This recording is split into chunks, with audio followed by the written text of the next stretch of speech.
ಎಲ್ಲರಿಗೂ ನಮಸ್ಕಾರ. ಥಟ್ ಅಂತ ಹೇಳಿ ಕ್ವಿಜ್ ಕಾರ್ಯಕ್ರಮಕ್ಕೆ ತಮಗೆಲ್ಲ ಸ್ವಾಗತ. ಮಾಸ್ತರು ತರಗತಿಯ ಒಳಗೆ ಬಂದರು. ಏಯ್ ನಿಂತ್ಕೊಳ್ಳೋ, ಏನು ನಿನ್ನ ಹೆಸರು? ರವಿ ಸರ್. ಹೋಗು ರವಿ, ಆಚೆ ಹೋಗು, ಬಾಗಿಲಾಚೆ ನಿಂತ್ಕೊ, ನಾ ಹೇಳೋವರೆಗೂ ಒಳಗೆ ಬರಬೇಡ. ಚೆನ್ನಾಗಿ ಬೈದು ಕಳಿಸ್ತಾರೆ. ರವಿ ತಲೆ ತಗ್ಗಿಸ್ಕೊಂಡು ಹೋಗಿ ಹೊರಗಡೆ ನಿಲ್ತಾನೆ. ಮಾಸ್ತರು ಬಂದು ಕಪ್ಪು ಹಲಗೆ ಮೇಲೆ ಕಾನೂನುಗಳು ಅಂತ ಒಂದು ಶೀರ್ಷಿಕೆಯನ್ನು ಬರೆದು ಹುಡುಗರನ್ನ ಕೇಳ್ತಾರೆ, ಕಾನೂನುಗಳು ಯಾಕೆ ಬೇಕು ನಮಗೆ? ಒಬ್ಬ ಹುಡುಗ ಹೇಳ್ತಾನೆ, ಸುವ್ಯವಸ್ಥೆಯನ್ನು ಕಾಪಾಡೋದಕ್ಕೆ ಅಂತ. ಮೇಷ್ಟ್ರು ಇಲ್ಲ ಅಂತ ಹೇಳಿ ಇನ್ನೊಬ್ಬನ ಕೇಳ್ತಾರೆ, ನಿಯಮಗಳನ್ನು ಪರಿಪಾಲನೆ ಮಾಡೋದಕ್ಕೆ ಅಂತ ಆ ಹುಡುಗ ಹೇಳಿದಾಗ ಇಲ್ಲವೇ ಇಲ್ಲ, ನೀನು ಹೇಳೋ ಅಂತ ಇನ್ನೊಬ್ಬನ ಕೇಳ್ತಾರೆ. ತಪ್ಪು ಮಾಡಿದವರನ್ನು ಗುರುತಿಸಿ ಶಿಕ್ಷೆ ಕೊಡೋಕೆ ಅಂತ ಹೇಳಿದಾಗ ಅದನ್ನೂ ಒಪ್ಪೋದಿಲ್ಲ. ಇಡೀ ತರಗತಿಯನ್ನು ನೋಡ್ತಾರೆ. ಕೊನೆಯಲ್ಲಿ ಒಂದು ಧ್ವನಿ ಕೇಳಿ ಬರುತ್ತೆ, ನ್ಯಾಯ ಒದಗಿಸೋಕೆ ಅಂತ. ಆಗ ಅದುವರೆಗೂ ಗಂಟು ಮುಖ ಹಾಕ್ಕೊಂಡಿದ್ದಂಥ ಮಾಸ್ತರು ಚಪ್ಪಾಳೆ ಹೊಡಿತಾ ಜೋರಾಗಿ ಖುಷಿಯಿಂದ ನಗೋದನ್ನು ನೋಡಿ ಹುಡುಗರೆಲ್ಲ ದಿಗ್ಭ್ರಾಂತರಾಗ್ತಾರಂತೆ. ಆಗ ಅವರು ಹೇಳ್ತಾರೆ, ನ್ಯಾಯ ಒದಗಿಸೋಕೆ. ಈಗಷ್ಟೇ ನಾನು ರವಿಯನ್ನು ತರಗತಿಯಿಂದ ಹೊರಗೆ ಅಟ್ಟಿದೆ, ನಾನು ಮಾಡಿದ್ದು ಸರಿನಾ? ಇಲ್ಲ ಸಾರ್ ಅಂತ ಎಲ್ಲರೂ ಹೋಗ್ತಾರೆ ಒಟ್ಟಿಗೆ. ಹಾಗಿದ್ದ ಮೇಲೆ ನಾನು ಅನ್ಯಾಯ ಮಾಡ್ತಾ ಇರೋದನ್ನು ನೋಡಿಕೊಂಡು ನೀವು ಹೇಗೆ ಸುಮ್ಮನಿದ್ರಿ? ಹೀಗೆ ಒಂದು ಪ್ರಶ್ನೆಯನ್ನು ಕೇಳಿದಾಗ ಅವರು ಯೋಚನೆ ಮಾಡ್ತಾರೆ ಮಕ್ಕಳೆಲ್ಲ. ಹೌದು, ನ್ಯಾಯ ಇರಬೇಕು, ನ್ಯಾಯಕ್ಕಾಗಿಯೇ ಕಾನೂನು ರಚಿಸಿದ್ದೇವೆ. ಆದರೆ ಏನಾದರೂ ತೊಂದರೆಯಾದರೆ ಅದನ್ನು ನೋಡಿಕೊಂಡಿರ್ತೇವಲ್ಲ, ನಾವು ಬದಲಾಗಬೇಕು ಅಂತ ಹೇಳ್ತಾರೆ. ಇಂತಹ ಒಂದು ಪಾಠ ಕಲಿಸು ಗುರುವೇ ಕಲಿಸು ಎನ್ನುವ ಪುಸ್ತಕದಲ್ಲಿ ಡಾಕ್ಟರ್ ವಿರೂಪಾಕ್ಷ ದೇವರಮನೆ ಅವರು ಸೊಗಸಾಗಿ ಬರೆದಿದ್ದಾರೆ. ವಿರೂಪಾಕ್ಷ ದೇವರಮನೆ ಅವರು ವೃತ್ತಿಯಿಂದ ಮನೋವೈದ್ಯರು. ಉಡುಪಿಯಲ್ಲಿ ಅವರು ವೃತ್ತಿ ನಿರತರಾಗಿದ್ದಾರೆ. ಅನೇಕ ಪುಸ್ತಕಗಳನ್ನು ಬರೆದಿದ್ದಾರೆ. ಅವುಗಳಲ್ಲಿ ಗಮನೀಯವಾದದ್ದು ಕಲಿಸು ಗುರುವೇ ಕಲಿಸು. ಮೊದಲ ಭಾಗದಲ್ಲಿ ವಿದ್ಯಾರ್ಥಿಗಳಿಗೆ ಸ್ಫೂರ್ತಿ ಕಥೆಗಳು ಅಂತ ಒಂದಷ್ಟು ಕಥೆಗಳನ್ನು ಕೊಡ್ತಾರೆ. ಒಂದು ಕಥೆಯನ್ನು ನಾವು ಕೇಳಿದ್ವಿ. ಎರಡನೇ ಭಾಗದಲ್ಲಿ ಮಕ್ಕಳನ್ನು ಅರ್ಥ ಮಾಡಿಕೊಳ್ಳಿ, ಈ ಮಾತನ್ನು ಹೆತ್ತವರಿಗೂ ಹೇಳ್ತಾರೆ, ಅಧ್ಯಾಪಕರಿಗೂ ಹೇಳ್ತಾರೆ. ಸುಮಾರು 10-15 ಅಧ್ಯಾಯಗಳಲ್ಲಿ ಅದರ ಮಹತ್ವವನ್ನು ಹೇಳಿ, ಶಿಕ್ಷಕರಿಗೆ ಸ್ಫೂರ್ತಿ ಕಥೆಗಳನ್ನು 3ನೇ ಭಾಗದಲ್ಲಿ ಹೇಳಿ, ಅಧ್ಯಾಪಕರು ಯಾಕೆ ಕೆಟ್ಟವರಾಗ್ತಾರೆ ಅನ್ನೋದಕ್ಕೆ ಅವರು ಅನುಭವಿಸುವ ಒತ್ತಡಗಳು ಏನಿರುತ್ತೆ ಅದನ್ನು 4ನೇ ಭಾಗದಲ್ಲಿ ಹೇಳಿ ಮಾರ್ಗದರ್ಶನವನ್ನು ಕೊಡ್ತಾರೆ. ಹಾಗಾಗಿ ವಿದ್ಯಾರ್ಥಿಗಳು ಮಾತ್ರವಲ್ಲ, ಹೆತ್ತವರು ಮಾತ್ರವಲ್ಲ, ಅಧ್ಯಾಪಕರು ಸಹ ಓದಿ ಕಲಿಯಬಹುದಾದಂಥ ಸೊಗಸಾದ ಕೃತಿ ಡಾಕ್ಟರ್ ವಿರೂಪಾಕ್ಷ ದೇವರಮನೆ ಬರೆದ ಕಲಿಸು ಗುರುವೇ ಕಲಿಸು ಎನ್ನುವ ಪುಸ್ತಕ. ಕಾರ್ಯಕ್ರಮವನ್ನು ಆರಂಭಿಸ್ತಾ ಇದ್ದೇವೆ. ಸ್ಪರ್ಧಿಗಳ ಪರಿಚಯ. ಮೊದಲ ಸ್ಪರ್ಧಿ. ಎಲ್ಲರಿಗೂ ನಮಸ್ಕಾರ. ನನ್ನ ಹೆಸರು ಮನೋಜ್ ಎಂಜಿ. ಹಾಸನ ಜಿಲ್ಲೆ ಹಾಸನ ತಾಲೂಕಿನ ಮುಕ್ಕುಂದೂರು ಗ್ರಾಮದಿಂದ ಬಂದಿದ್ದೇನೆ. ನನ್ನ ಹವ್ಯಾಸಗಳು ದಿನಪತ್ರಿಕೆಗಳನ್ನು ಓದುವುದು ಮತ್ತು ಕ್ರೀಡೆಯನ್ನು ವೀಕ್ಷಿಸುವುದು. ಮನೋಜ್ ಅವರಿಗೆ ಸ್ವಾಗತವನ್ನು ಕೋರ್ತಾ ಇದ್ದೇವೆ. ಮುಂದಿನ ಸ್ಪರ್ಧಿ. ಎಲ್ಲರಿಗೂ ನಮಸ್ಕಾರ. ನಾನು BS ಕೃಷ್ಣಮೂರ್ತಿ, ವಿದ್ಯಾರಣ್ಯಪುರ, ಬೆಂಗಳೂರಿಂದ ಬಂದಿದ್ದೀನಿ. ನನ್ನ ಹವ್ಯಾಸ ಗಂಡು ಹೆಣ್ಣನ್ನು ಕೂಡಿಸೋದು, ಲೈಫ್ ಇನ್ಶೂರೆನ್ಸ್ ಅಡ್ವೈಸ್ ಮಾಡೋದು, ತಟ್ಟಂತ ಯೋಚನೆ, ತಟ್ಟಂತ ಪ್ರೋಗ್ರಾಮ್ ನೋಡೋದು, ತಟ್ಟಂತ ಹೇಳಿ ಅಂತ ಪ್ರೋಗ್ರಾಮ್ ನೋಡೋದು. ಕೃಷ್ಣಮೂರ್ತಿ ಅವರಿಗೆ ಸ್ವಾಗತವನ್ನು ಕೋರ್ತಾ ಇದ್ದೇವೆ. ನಮ್ಮ ಮೂರನೆಯ ಸ್ಪರ್ಧಿ. ಎಲ್ಲರಿಗೂ ನಮಸ್ಕಾರ. ನನ್ನ ಹೆಸರು ಮ್ಯಾಳೂರು ಆದಿಬಸವ ಅಂತೇಳಿ, ಬಳ್ಳಾರಿ ಜಿಲ್ಲೆ ಬಳ್ಳಾರಿ ಕುರುಗೋಡು ತಾಲೂಕಿನ ಗೆಣಿಕ್ಯಾಳ ಗ್ರಾಮದವನು. ಪ್ರಸ್ತುತ ಬಳ್ಳಾರಿಯ ವಿಜಯವಾಡ ಶ್ರೀ ಚೈತನ್ಯ ಕಾಲೇಜಿನಲ್ಲಿ ಸಂಸ್ಕೃತ ಉಪನ್ಯಾಸಕನಾಗಿ ಕಾರ್ಯನಿರ್ವಹಿಸ್ತಾ ಇದ್ದೀನಿ.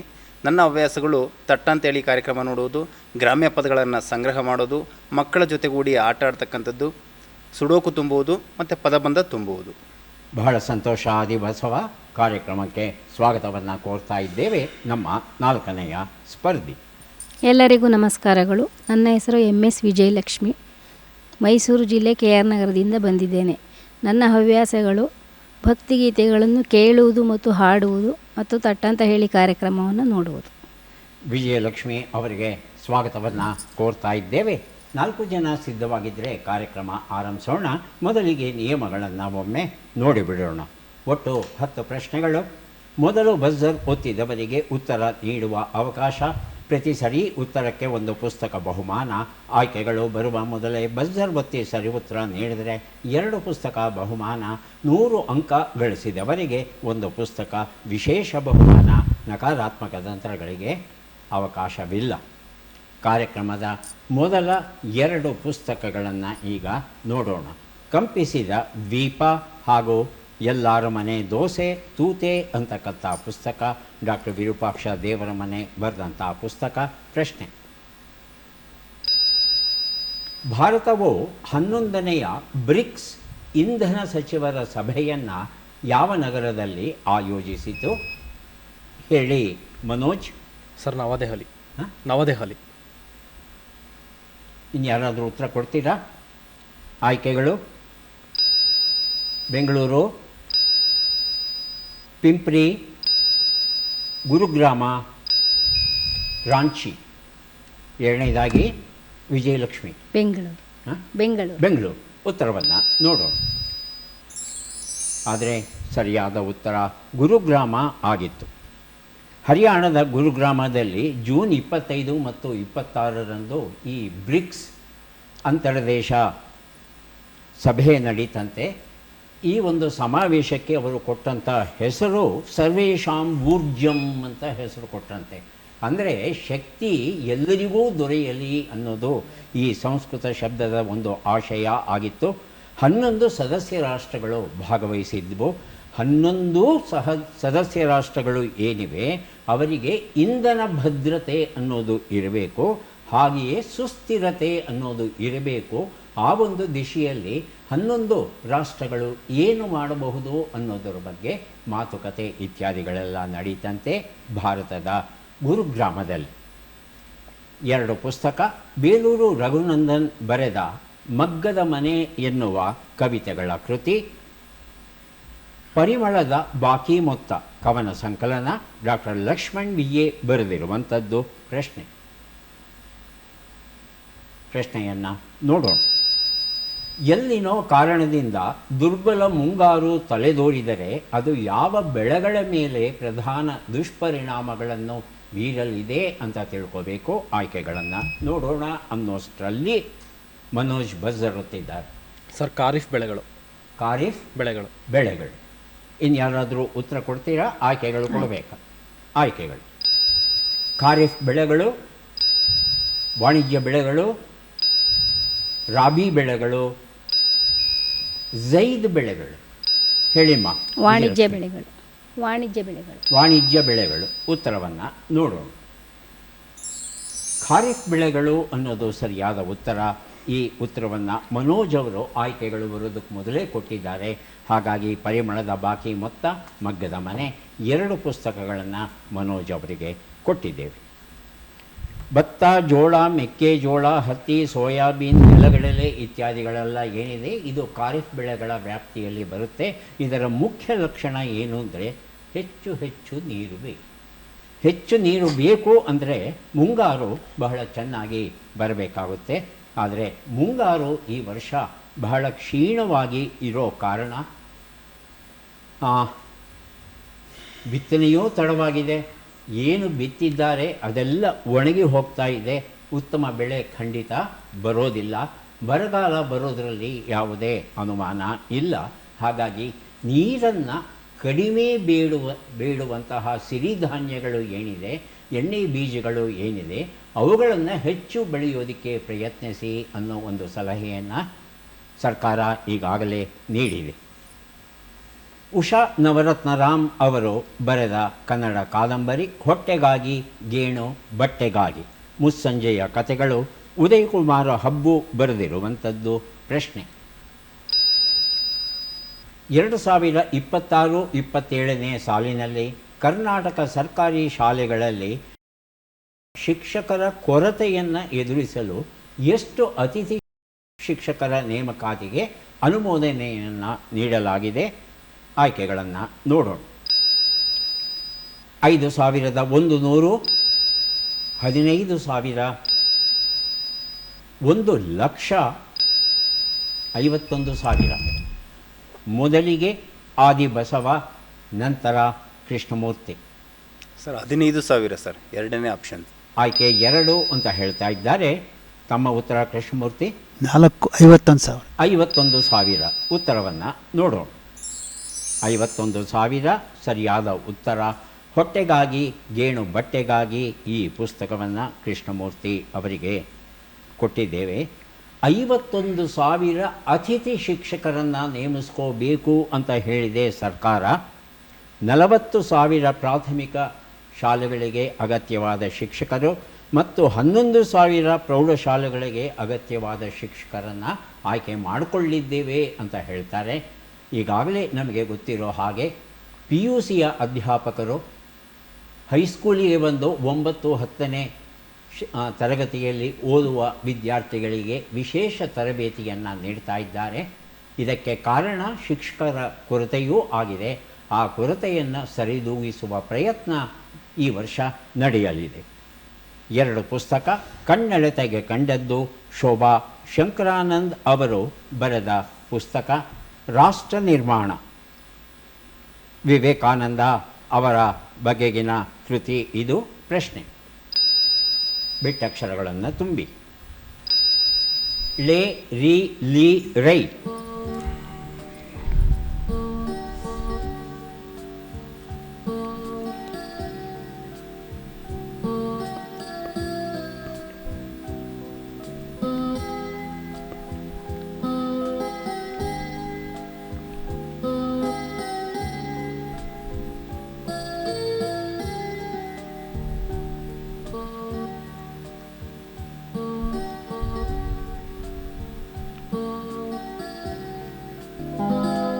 ಒಂದು ನಿಮಿಷದ ಕಾಲಾವಕಾಶ ಮುಕ್ತಾಯ ಆಯಿತು.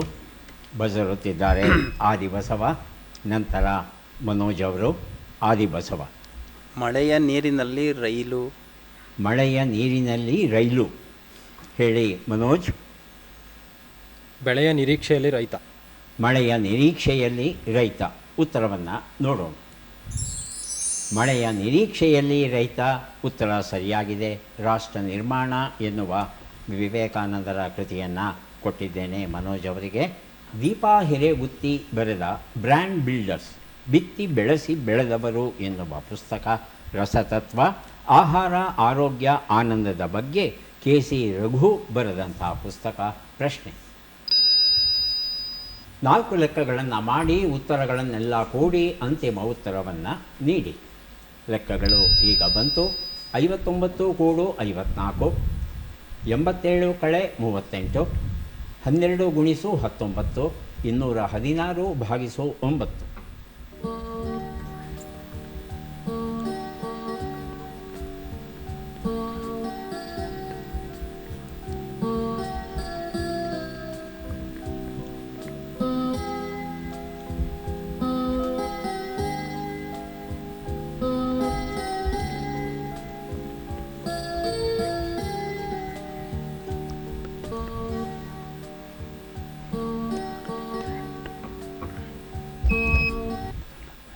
ಹೇಳಿ ಮನೋಜ್. 414. 4, 1, 4. ಇನ್ನು ಯಾರಾದರೂ ಬಜರ್ ಒತ್ತವರಿದ್ದೀರಾ? ಹೇಳಿ ಕೃಷ್ಣಮೂರ್ತಿ. ಉತ್ತರ ಕೊಡಬೇಕು. 298. ಉತ್ತರವನ್ನು ನೋಡ್ತಾ ಹೋಗೋಣ.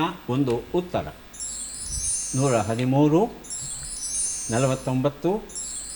49, 228, 24 ಎಲ್ಲವನ್ನ ಕೂಡಿದರೆ 4, 1, 4 ಉತ್ತರ ಬಂದಿದೆ. ಮನೋಜ್ ಈ ಉತ್ತರ ಕೊಟ್ಟಿದ್ದಾರೆ. ರಸತತ್ವ KC ರಘು ಬರೆದಂಥ ಪುಸ್ತಕ ಮನೋಜ್ ಅವರಿಗೆ ಕೊಟ್ಟಿದ್ದೇವೆ. ಡಾಕ್ಟರ್ ನರಹರಿ ಮತ್ತು IAD ಆನೆ ಕಾಲಿಗೆ ಅಂಕುಶ, ಸಂಯೋಜಿತ ಚಿಕಿತ್ಸೆಯ ಹರಿಕಾರ, ಡಾಕ್ಟರ್ ಯು ಮಹೇಶ್ವರಿ ಬರೆದಂಥ ಪುಸ್ತಕ. ಬಾಳನೌಕೆ, ಕೋಲಾರ ಸಹೋದರಿಯರು ಬರೆದಂಥ ಕಾದಂಬರಿ ಕೃತಿ. ಪ್ರಶ್ನೆ: ಈ ಅಕ್ಷರಗಳನ್ನು ಸರಿಯಾಗಿ ಜೋಡಿಸಿ. ಅಕ್ಷರಗಳು: ನ, ಪಿ, ರಾ, ಳ, ಲಿ, ನಿ, ಗ, ಮ.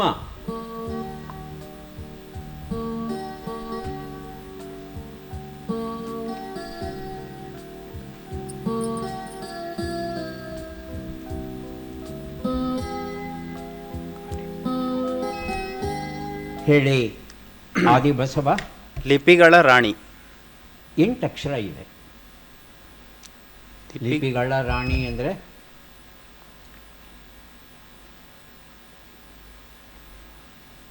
ನೋಡಿ, ಸಿದ್ಧವಾಗಿದ್ದಾರೆ ಮನೋಜ್ ಅವರು. ಒಂದು ಅವಕಾಶ ಕೊಡ್ತೇನೆ ಆದಿಬಸವ, ಇಲ್ಲಾಂದರೆ ಮನೋಜ್ ಅವರನ್ನು ಕೇಳಬೇಕಾಗುತ್ತೆ. ಯಾವ ಅಕ್ಷರ ಬಿಟ್ಟಿದ್ದೀರಿ ನೋಡಿ, ಗೊತ್ತಾಗುತ್ತೆ ಅಲ್ಲ. ಮನೋಜ್. ನಮ್ಮ ಲಿಪಿಗಳ ರಾಣಿ.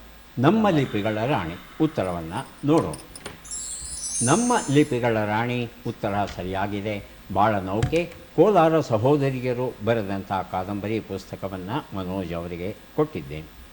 ಈಗ ಕವೀಂದ್ರ ರವೀಂದ್ರ ದರ್ಶನ ಎನ್ನುವ ಪುಸ್ತಕ ಸಂಕಲನ UN ಸಂಗನಾಳ ಮಠ್ ಅವರು, ಹಾಗೆಯೇ ಬಾಳ ಬೆಳಕು ಆತ್ಮಕಥೆ ಡಾಕ್ಟರ್ ಶೈಲಜಾ VK ಬರೆದಿರುವಂಥದ್ದು. ನಮ್ಮ ಪ್ರಶ್ನೆ, ಈ ಚಿತ್ರದಲ್ಲಿರುವ ಫುಟ್ಬಾಲ್ ದಂತಕಥೆಯನ್ನು ಗುರುತಿಸಿ ಚಿತ್ರವನ್ನು ನೋಡೋಣ.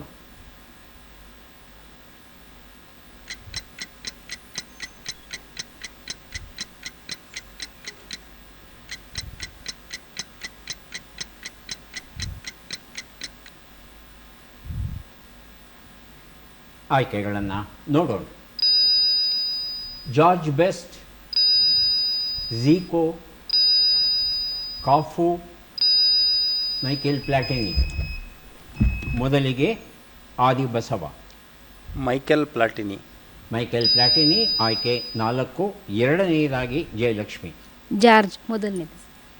ಜಾರ್ಜ್ ಬೆಸ್ಟ್ ಆಯ್ಕೆ 1. ಉತ್ತರವನ್ನು ನೋಡೋಣ.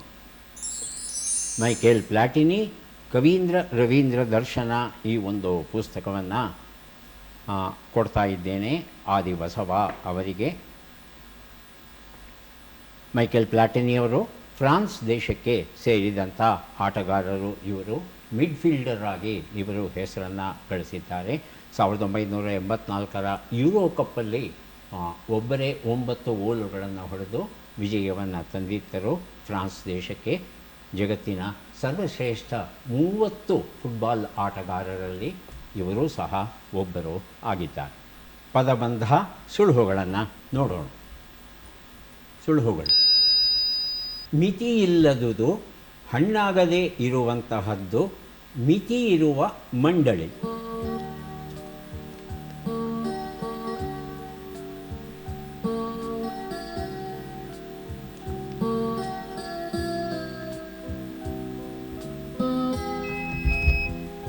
ಮೊದಲಿಗೆ ಕೃಷ್ಣಮೂರ್ತಿ ಒಂದು ಉತ್ತರ. ದ್ವಾರಕಾಯಿ. ಎರಡನೆಯದಾಗಿ ಮನೋಜ್ ಒಂದು ಉತ್ತರ. ಅನಂತವಾದ. ಅನಂತವಾದ. ಮೊದಲನೇ ಶಬ್ದವನ್ನು ನಾನು ಕೊಡ್ತೇನೆ. ಎರಡನೇ ಶಬ್ದಕ್ಕೆ ಮೂರನೇ ಶಬ್ದಕ್ಕೆ ಹೊಸದಾಗಿ ಬಜರ್ ಹೊತ್ಬಿಟ್ಟು ಉತ್ತರವನ್ನು ಕೊಡಬಹುದು. ಒಂದು ಉತ್ತರ. ಮಿತಿ ಇಲ್ಲದುದು, ಅಪರಿಮಿತ. 2 ಉತ್ತರ. ಯಾರು ಬೇಕಾದರೂ ಬಜರ್ ಹೊತ್ತಿ. ಆದಿಬಸವ. ಹಣ್ಣಾಗದೇ ಇರುವಂಥದ್ದು. ಅಪಕ್ವ. ಮಧ್ಯದಕ್ಷರ ಪ. ಅಪಕ್ವ. ಅಪಕ್ವ. ಉತ್ತರವನ್ನು ನೋಡೋಣ. ಬಜರ್ ಹೊತ್ತಿ ಉತ್ತರ ಕೊಡಿ ಮೂರನೇದಕ್ಕೆ. ಮೊದಲಿಗೆ ಬಜರ್ ಹೊತ್ತಿದ್ದಾರೆ ಆದಿಬಸವ, ಆನಂತರ ಕೃಷ್ಣಮೂರ್ತಿ ಅವರು. ಆದಿಬಸವ. ಸಮಿತಿ. ಸಮಿತಿ. ಉತ್ತರವನ್ನು ನೋಡೋಣ. ಸಮಿತಿ ಉತ್ತರ ಸರಿಯಾಗಿದೆ. 108 ಗಂಟು ಎನ್ನುವ ಒಂದು ಪುಸ್ತಕವನ್ನು ಕೊಟ್ಟಿದ್ದೇನೆ ಆದಿಬಸವ ಅವರಿಗೆ. ಈಗ 4 ಪುಸ್ತಕಗಳನ್ನು ಕೊಡೋದಕ್ಕೆ ನಾವು ಸಿದ್ಧವಾಗ್ತಾ ಇದ್ದೇವೆ. 4 ಪುಸ್ತಕಗಳು: ಕತ್ತಲಲ್ಲಿ ಕಾಮಿನಿ ಎನ್ ನರಸಿಂಹಯ್ಯ ಬರೆದ ಕಾದಂಬರಿ, ಕಂಚುಗನ್ನಡಿ ನಾಟಕ ಉಷಾ ನರಸಿಂಹನ್, ಸಾಗರದಾಚೆಯ ನಾಡಿನಲ್ಲಿ SP ವಿಜಯಲಕ್ಷ್ಮಿ, ತೆರೆ ತಟ್ಟಿದ ತೀರ ಗಜಲ್ ಸಂಕಲನ ಡಾಕ್ಟರ್ ರೇಖಾ ಉದಯ್ ಬರೆದಿರುವಂಥದ್ದು. ಪ್ರಶ್ನೆ: 12 ಅಕ್ಷರಗಳನ್ನು ಬಳಸಿಕೊಂಡು 3 ಪದಗಳನ್ನು ರೂಪಿಸಬೇಕು. 3ಕ್ಕಿಂತ ಹೆಚ್ಚು ಪದಗಳನ್ನು ರೂಪಿಸಿದವರಿಗೆ ಪುಸ್ತಕ ಬಹುಮಾನವಾಗಿ ದೊರೆಯುತ್ತೆ. ಈಗ ಅಕ್ಷರಗಳು ಬಂದವು. ಲಿ, ಪೋ, ಕೆ, ಬಾ, ಚು, ಗ, ರಿ, ಳ, ನು, ಸು, ರು, ಕ.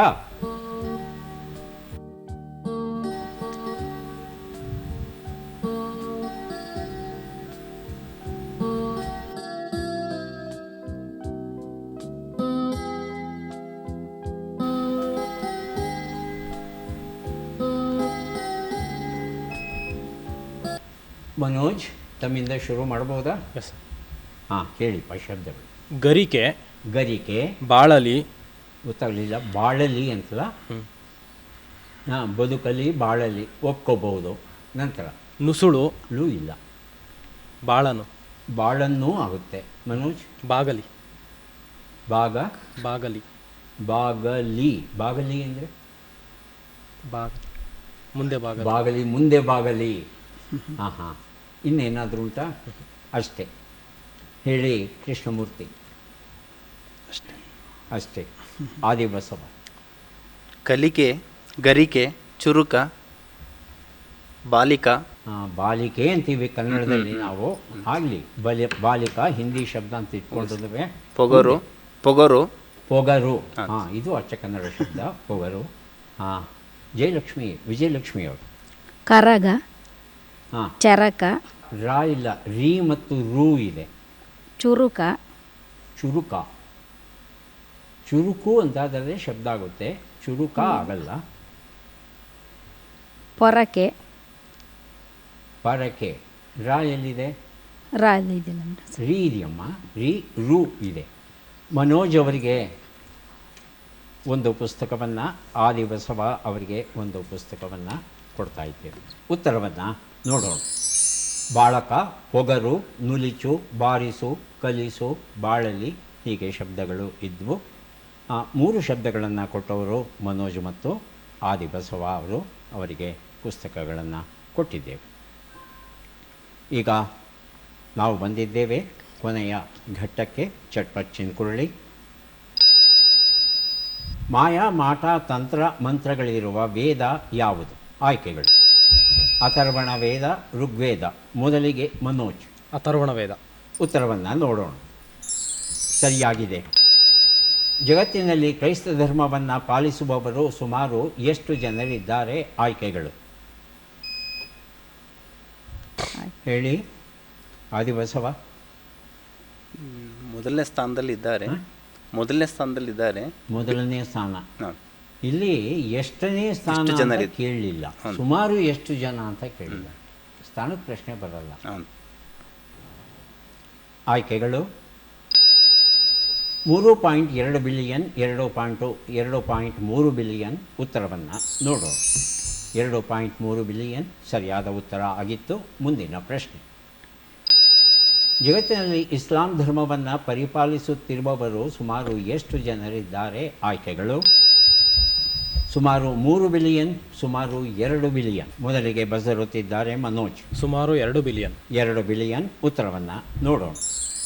2 ಬಿಲಿಯನ್ ಉತ್ತರ ಸರಿಯಾಗಿದೆ. ಪಂಚಾಕ್ಷರಿ ಗವಾಯಿ ಈ ಪುಸ್ತಕ ಕೊಟ್ಟಿದ್ದೇನೆ. ಮುಂದಿನ ಪ್ರಶ್ನೆ: ಬೌದ್ಧ ಧರ್ಮದ ಮಧ್ಯಮ ಮಾರ್ಗ ಎಂದರೆ ಏನು? ಆಯ್ಕೆಗಳು: ಅತಿಭೋಗ ಮತ್ತು ಅತಿ ತಪಸ್ಸಿನ ನಡುವಿನ ಸಮತೋಲನ, ಕೇವಲ ಮಧ್ಯಾಹ್ನ ನಡೆಯುವುದು. ಮನೋಜ್. ಅತಿಭೋಗ ಮತ್ತು ಅತಿ ತಪಸ್ಸಿನ ನಡುವಿನ ಸಮತೋಲನ. ಉತ್ತರವನ್ನು ನೋಡೋಣ. ಸರಿಯಾಗಿದೆ. ಮುಂದಿನ ಪ್ರಶ್ನೆ: ಜಿನ ಎಂಬ ಶಬ್ದದ ಅರ್ಥವೇನು? ಆಯ್ಕೆಗಳು: ವಿಜಯಶಾಲಿ, ಚಕ್ರವರ್ತಿ. ಮೊದಲಿಗೆ ಆದಿಬಸವ. ವಿಜಯಶಾಲಿ. ಉತ್ತರವನ್ನು ನೋಡೋಣ. ಸರಿಯಾಗಿದೆ. ತಿಮ್ಮಪ್ಪ ನಾಯಕ ಪುಸ್ತಕ ಕೊಟ್ಟಿದ್ದೇನೆ. ಮುಂದಿನ ಪ್ರಶ್ನೆ: ಪ್ಲಾನೆಟರಿ ಅಸ್ಟ್ರಾನಮಿ ಯಾವುದಕ್ಕೆ ಸಂಬಂಧಪಟ್ಟಿದೆ? ಆಯ್ಕೆಗಳು: ನಕ್ಷತ್ರಗಳ ಅಧ್ಯಯನ, ಗ್ರಹಗಳ ಅಧ್ಯಯನ. ಮೊದಲಿಗೆ ಮನೋಜ್.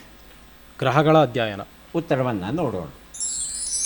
ಸರಿಯಾಗಿದೆ. ಮುಂದಿನ ಪ್ರಶ್ನೆ: ಹಕ್ಕಿಗಳ ರಕ್ತ ಸ್ವರೂಪವೇನು? ಆಯ್ಕೆಗಳು: ಉಷ್ಣರಕ್ತ ಪ್ರಾಣಿ, ಶೀತರಕ್ತ ಪ್ರಾಣಿ. ಮೊದಲಿಗೆ ಆದಿಬಸವ. ಶೀತರಕ್ತ ಪ್ರಾಣಿ. ಉತ್ತರವನ್ನು ನೋಡೋಣ. ಉಷ್ಣರಕ್ತ ಪ್ರಾಣಿ ಸರಿಯಾದ ಉತ್ತರ ಆಗಿತ್ತು. ಮುಂದಿನ ಪ್ರಶ್ನೆ: ಪರ್ವತದ ಮೇಲೆ ಇರುವ ಸಮತಟ್ಟಾದ ಭೂಮಿಯನ್ನು ಏನೆಂದು ಕರೆಯುವರು? ಆಯ್ಕೆಗಳು: ಪ್ರಸ್ಥಭೂಮಿ, ಪ್ರಸ್ಥಭೂಮಿ. ಮೊದಲಿಗೆ ಮನೋಜ್. ಪ್ರಸ್ಥಭೂಮಿ. ಎರಡನೇದು. ಉತ್ತರವನ್ನು ನೋಡೋಣ. ಉತ್ತರ ಸರಿಯಾಗಿದೆ. ಮುಂದಿನ ಪ್ರಶ್ನೆ: ಜಗತ್ತಿನಲ್ಲಿ ಅತ್ಯಂತ ಹೆಚ್ಚಿನ ಸಿನಿಮಾಗಳನ್ನು ನಿರ್ಮಾಣ ಮಾಡುವ ದೇಶ ಯಾವುದು? ಆಯ್ಕೆಗಳು: ಭಾರತ, ಅಮೆರಿಕ. ಮತ್ತೆ ಮನೋಜ್. ಭಾರತ. ಉತ್ತರವನ್ನು ನೋಡೋಣ. ಉತ್ತರ ಸರಿಯಾಗಿದೆ. ಸುಮಾರು 1500 ಚಿತ್ರಗಳನ್ನು ಪ್ರತಿ ವರ್ಷ ನಿರ್ಮಿಸ್ತಾ ಇದ್ದೇವೆ. ಮುಂದಿನ ಪ್ರಶ್ನೆ, ಫಿಫಾ ವಿಶ್ವಕಪ್ ಫುಟ್ಬಾಲ್ ಸ್ಪರ್ಧೆಯಲ್ಲಿ ಅತ್ಯಂತ ವೇಗವಾದ ಗೋಲನ್ನು ಯಾರು ಹೊಡೆದರು ಅಂತ ತಿಳ್ಕೋಬೇಕಾಗಿದೆ. ಉತ್ತರಗಳನ್ನು: ಜಸ್ಪಾಲ್ ರಾಣಾ, ಹಕಾನ್ ಶುಕೂರ್. ಜಸ್ಪಾಲ್ ರಾಣಾ. ಉತ್ತರವನ್ನು ನೋಡೋಣ. ಹಕಾನ್ ಶುಕೂರ್ ದಕ್ಷಿಣ ಕೊರಿಯಾ 11 ಸೆಕೆಂಡಲ್ಲಿ ಈತ ಗೋಲನ್ನು ಹೊಡೆದನಂತೆ. ಯಾರಿಗೆ ಎಷ್ಟು ಪುಸ್ತಕ ಬಂದಿವೆ ಅದನ್ನು ನೋಡುವ ಕ್ಷಣ ಈಗ ಬಂತು. ಮನೋಜ್ MG ಅವರಿಗೆ 120 ಅಂಕಗಳು ದೊರೆತಿವೆ. 12 ಪುಸ್ತಕಗಳು ದಯವಿಟ್ಟು ಸ್ವೀಕರಿಸಿ. 100 ಅಂಕಗಳನ್ನು ಪಡೆದರೆ ಒಂದು ವಿಶೇಷ ಪುಸ್ತಕವನ್ನು ಬಹುಮಾನವಾಗಿ ಕೊಡ್ತೇವೆ. ಬಾಳ ಬೆಳಕು, ಡಾಕ್ಟರ್ ಶೈಲಜಾ BK ಅವರ ಆತ್ಮಕಥನದ ಕೃತಿ ತಮಗೆ ವಿಶೇಷ ಬಹುಮಾನವಾಗಿ ಕೊಟ್ಟಿದ್ದೇವೆ. ಅಭಿನಂದನೆಗಳು. ಕೃಷ್ಣಮೂರ್ತಿ ಅವರಿಗೆ ಹೊಟ್ಟೆಗಾಗಿ ಗೇಣು ಬಟ್ಟೆಗಾಗಿ ಎನ್ನುವ ಉಷಾ ನವರತ್ನರಾಮ್ ಅವರ ಪುಸ್ತಕ. ಅಭಿನಂದನೆಗಳು. ಆದಿ ಬಸವ ಅವರಿಗೆ 5 ಪುಸ್ತಕಗಳು ಸಿಗ್ತಾ ಇದೆ. ಅಭಿನಂದನೆಗಳು. ಜಯಲಕ್ಷ್ಮಿ ಅವರಿಗೆ ಎಲ್ಲಾರು ಮನೆ ದೋಸೆ ಅಂತಕ್ಕಂಥ ಪುಸ್ತಕ ದಯವಿಟ್ಟು ಸ್ವೀಕರಿಸಿ. ಜಗತ್ತಿನ ಸಾರ್ವಕಾಲಿಕ 100 ಶ್ರೇಷ್ಠ ಪುಸ್ತಕಗಳ ಪಟ್ಟಿಯಲ್ಲಿ ಮೆಟಮಾರ್ಫಸಿಸ್ ಅನ್ನೋ ಪುಸ್ತಕ ಒಂದು ಸ್ಥಾನವನ್ನು ಪಡೆಯುತ್ತೆ. ಓವಿಡ್ ಬರೆದಿರುವ ಒಂದು ಪುಸ್ತಕ, ರೋಮನ್ ಮಹಾಕಾವ್ಯ. ಇದು ರೂಪಾಂತರಗಳು ಅಥವಾ ಬದಲಾವಣೆಗಳು ಅಂತ ಕನ್ನಡದಲ್ಲಿ ಹೇಳ್ತೇವೆ. ಈ ಕೃತಿಯ ಮುಖ್ಯ ವಿಷಯ ಅಂದರೆ ಮನುಷ್ಯರು, ದೇವತೆಗಳು, ಪ್ರಾಣಿಗಳು, ಮರಗಳು, ನಕ್ಷತ್ರಗಳು, ನದಿಗಳು ಹೀಗೆ ಒಂದು ರೂಪದಿಂದ ಇನ್ನೊಂದು ರೂಪಕ್ಕೆ ಹೇಗೆ ಬದಲಾಯಿಸುತ್ತವೆ ಅನ್ನೋದು ಬಹಳ ಮುಖ್ಯವಾದ ವಿಷಯ. ಇಡೀ ಪುಸ್ತಕದ ಸಾರಾಂಶ ಏನಪ್ಪ ಅಂತ ಹೇಳ್ತಂದರೆ ಬದಲಾವಣೆಯೇ ಜೀವನದ ಮೂಲ ನಿಯಮ ಅನ್ನೋದು ಸೊಗಸಾದ ಕಥೆಗಳನ್ನು ಒಳಗೊಂಡಂಥ ಪುಸ್ತಕ. ಮತ್ತೆ ಭೇಟಿಯಾಗೋಣ. ನಮಸ್ಕಾರ.